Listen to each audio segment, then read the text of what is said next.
आशापुरा माता की इस पावन भूमि पर महाराज सोमगिरी जी, भाई पुष्पेंद्र सिंह जी विधायक बाली, खुशबीर सिंह जी पूर्व विधायक, रविंद्र सिंह भाटी विधायक सीऊ, नारायण सिंह जी पूर्व सांसद, पद्म विभूषण पद्मश्री,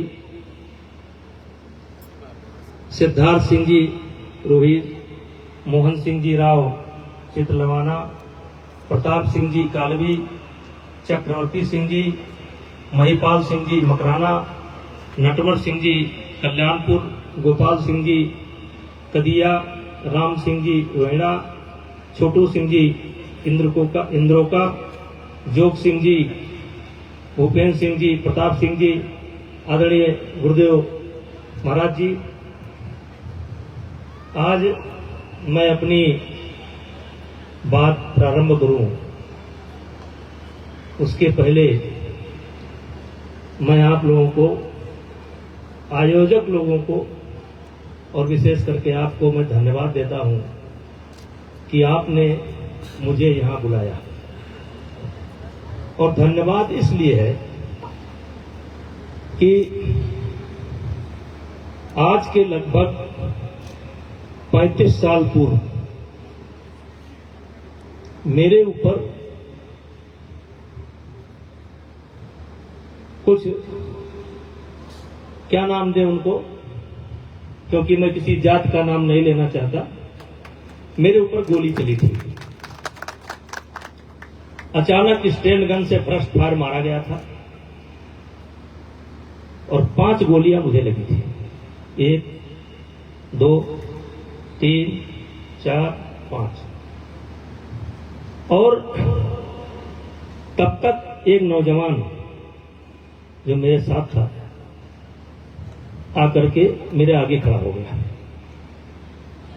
और 14 गोलियां उसको लगी। और धन्यवाद इसलिए देना चाहता हूं कि वो परिवार, सुल्तानपुर में एक रियासत है, वहां पर रियासत है, राजा माने जाते थे, लेकिन उनकी जड़ पाली से थी, यानी कि पाली से गए थे, पाली से गए थे। और आपको बताना चाहता हूं कि पाली के नाम पर अयोध्या में एक मंदिर भी है और उन्हीं राजा साहब का है, उन्हीं के पुत्र थे ब्रजेश प्रताप सिंह। यानी आज जो मेरा जीवन है एमपी एमएलए बनने के पूर्व लगभग 35 साल पहले 5 गोलियां मुझे लगी थी और 14 गोलियां उनको लगी थी। वो परिवार इसी पाली से गया था। आज उस बहादुर के भूमि का आपने दर्शन कराया, मैं आपको बहुत बहुत धन्यवाद देता हूं, बहुत बहुत। मैं, और जब आपने नाम लिया पाली तो मैं सहमति भी वो सोच करके दिया था कि चलूंगा। जिसने ये जीवन दिया, जिसके बदौलत आज ये जीवन है, उस बहादुर की भूमि का दर्शन करूंगा। तो मेरा नाता आप सबसे बहुत पहले का है और ये जीवन कहीं न कहीं आपके सहयोग से है। और इसीलिए मैं आपको बहुत धन्यवाद करता हूं। भाइयों,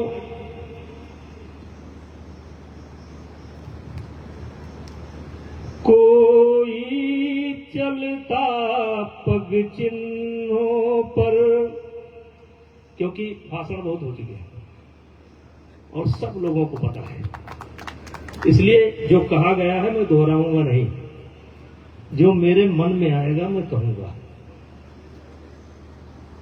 कोई चलता पग चिन्हों पर,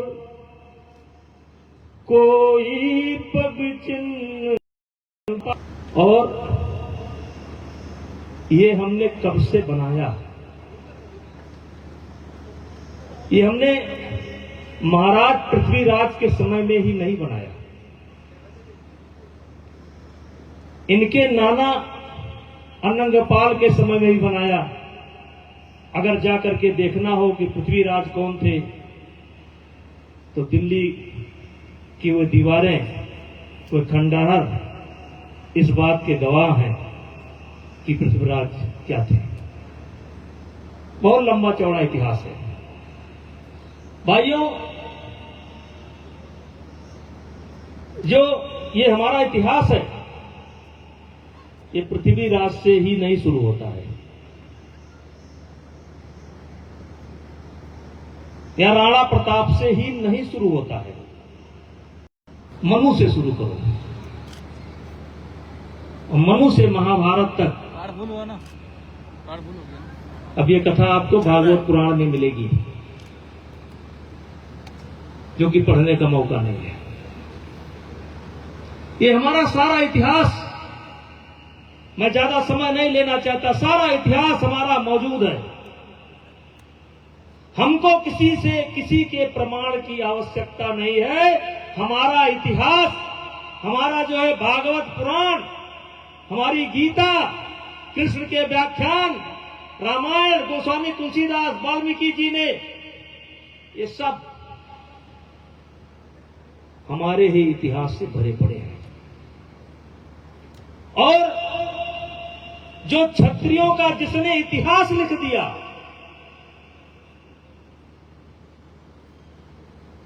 वो अमर नहीं, जिसने कहानी लिख दिया वो अमर हो गए।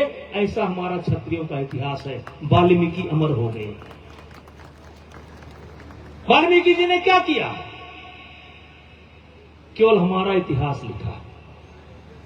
गोस्वामी जी ने क्या किया? केवल हमारा इतिहास लिखा। मैथिली शरण गुप्त ने क्या किया? केवल हमारा इतिहास लिखा।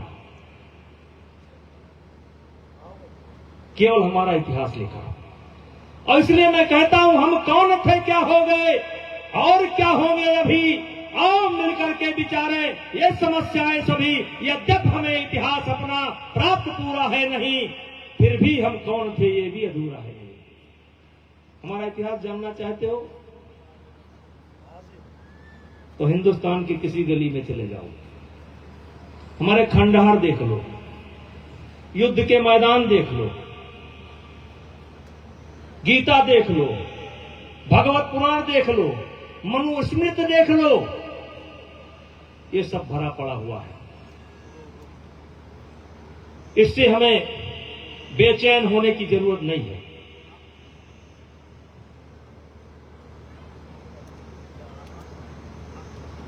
भाइयों, चूंकि बहुत बातें आ चुकी है, मैं इस बातों को दोहराना नहीं चाहता,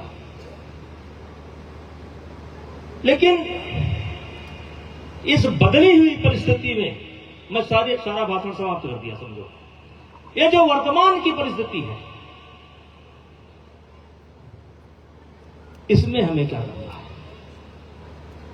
सिर पर कुलीनता का टीका, सिर पर कुलीनता का टीका, भीतर जीवन का रस टीका।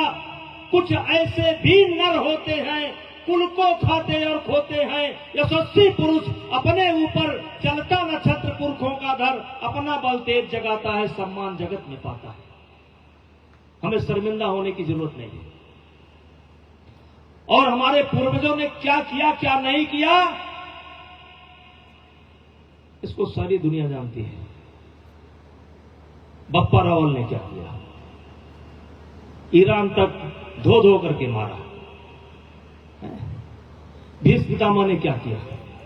ये पृथ्वीराज चौहान जो आप मकराना भाई हैं, ये हम परीक्षित से ही शुरू होते हैं, और परीक्षित के आगे अगर हम जाते हैं, बढ़ते हैं, तो सारा क्रम राम से ही शुरू होता है, अयोध्या से ही शुरू होता है, और हम उसी अयोध्या से आए हैं। और आपकी जड़ भी अयोध्या है। जब आप थोड़ा थोड़ा थोड़ा थोड़ा थोड़ा थोड़ा थोड़ा थोड़ा बढ़ते जाएंगे, जब थोड़ा थोड़ा बढ़ेंगे, थोड़ा थोड़ा बढ़ेंगे, थोड़ा थोड़ा बढ़ेंगे, तब आपकी जड़ भी अयोध्या है। और हम उसी अयोध्या के चौकीदार हैं। हम राजा नहीं, हम चौकीदार हैं। सन 1989-90 में जब राम जन्मभूमि का आंदोलन चरम पर था, उस समय उत्तर प्रदेश के मुख्यमंत्री मुलायम सिंह जी थे। सबसे पहले गिरफ्तारी उन्होंने मेरी ही करवाई थी। और भाइयों, विवादित ढांचे के समय में मेरा क्या रोल था वो बताने का मौसम नहीं है, क्योंकि अपने आप अपनी कहानी बताना अच्छा नहीं होता है। लेकिन सीबीआई ने जिन 41 लोगों को अरेस्ट किया था उसमें सबसे पहला नाम ब्रजभूषण सिंह का था। यानी मेरे बाद अडवाणी जी की गिरफ्तारी हुई थी, मेरे बाद राजमाता की भी गिरफ्तारी हुई थी, मेरे बाद सबसे पहले। लेकिन मैं हूं कौन? मैं अयोध्या का चौकीदार। यानी अपनी अयोध्या का चौकीदार नहीं हूं, आपके अयोध्या का चौकीदार हूं। और इसलिए मैंने समस्त माताओं बहनों को, मंच पर बैठे हुए लोगों को कहना चाहता हूं कि आप कभी भी अयोध्या आइए, कभी आइए, कभी। कोई गरीब से लेकर के अमीर तक, कोई राजा महाराजा, गरीब से लेकर कभी कोई अयोध्या आना चाहे तो मैं अपना नंबर मंदिर में दे रहा हूं। वैसे तमाम लोगों के पास मेरा नंबर है, मेरा नाम लीजिए और मेरा आतिथ्य स्वीकार करिए। आपका बेटा सक्षम है। ये नहीं, मैं हवा हवाई नहीं कर रहा हूं, सच्चे दिल से आमंत्रित कर रहा हूं। कभी आपको कोई तकलीफ हो, मेरा नाम लीजिए, उस तक कोई ना कोई पहुंचा देगा। और इसलिए भाइयों, मैं ये कहना चाहता हूं, हम कौन थे, क्या हो गए और क्या होंगे अभी। आओ मिलकर के विचारें ये समस्याएं सभी। यद्यपि हमें इतिहास अपना प्राप्त पूरा है नहीं, फिर भी हम कौन थे ये भी अधूरा है नहीं। पढ़ लिया जाएगा। और ये टीवी पर नहीं मिलेगा। टीवी पर आपको वो मिलेगा जो वो दिखाना चाहते हैं, और वो आपको सत्य नहीं दिखाना चाहते, हिसाब से बनाते हैं। और अगर हमने अपने जड़ से नाता तोड़ दिया, अपने वेद से, पुराण से, भागवत से, महाभारत से, गीता से, अच्छे साहित्य से, अच्छे किताब से, तो एक दिन आएगा कि हम इन्हीं को राम समझ बैठेंगे। एक दिन आएगा कि हम इन्हीं की पूजा करने लगेंगे। महाभारत में कृष्ण बने थे, मेरठ से चुनाव लड़े, बड़ी मुश्किल से जीते, लेकिन हम इन्हीं को कृष्ण बनने लगेंगे। तो ये हमारी दशा क्यों हुई? मैं सीधे मुद्दे पर आता हूं। ये हमारी दशा क्यों हुई? भगवान श्री कृष्ण, मैं संक्षेप कर रहा हूं। भगवान श्री कृष्ण गीता में अर्जुन को समझाते हुए कहते हैं, अर्जुन देख, मैं सावधानी पूर्वक दिए हुए कर्म को करता हूं। जरा समझिएगा मैं कहना क्या चाहता हूं। मैं ही सब कुछ हूं, फिर भी सावधानी पूर्वक मेरे सामने जो कर्म है उसको करता हूं। क्योंकि अगर मैं कर्म करना बंद कर दूंगा तो मेरी देखी देखा ये समाज, ये संसार कर्म करना बंद कर देगा।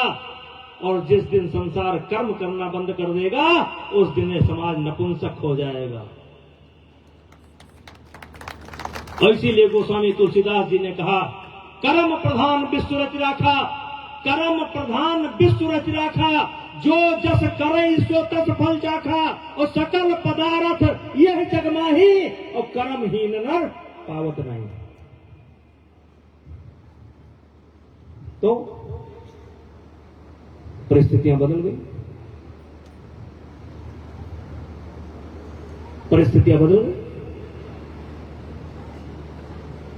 तलवार का काम समाप्त। जाते जाते अंग्रेजों ने ऐसी चाल चली, सब खत्म।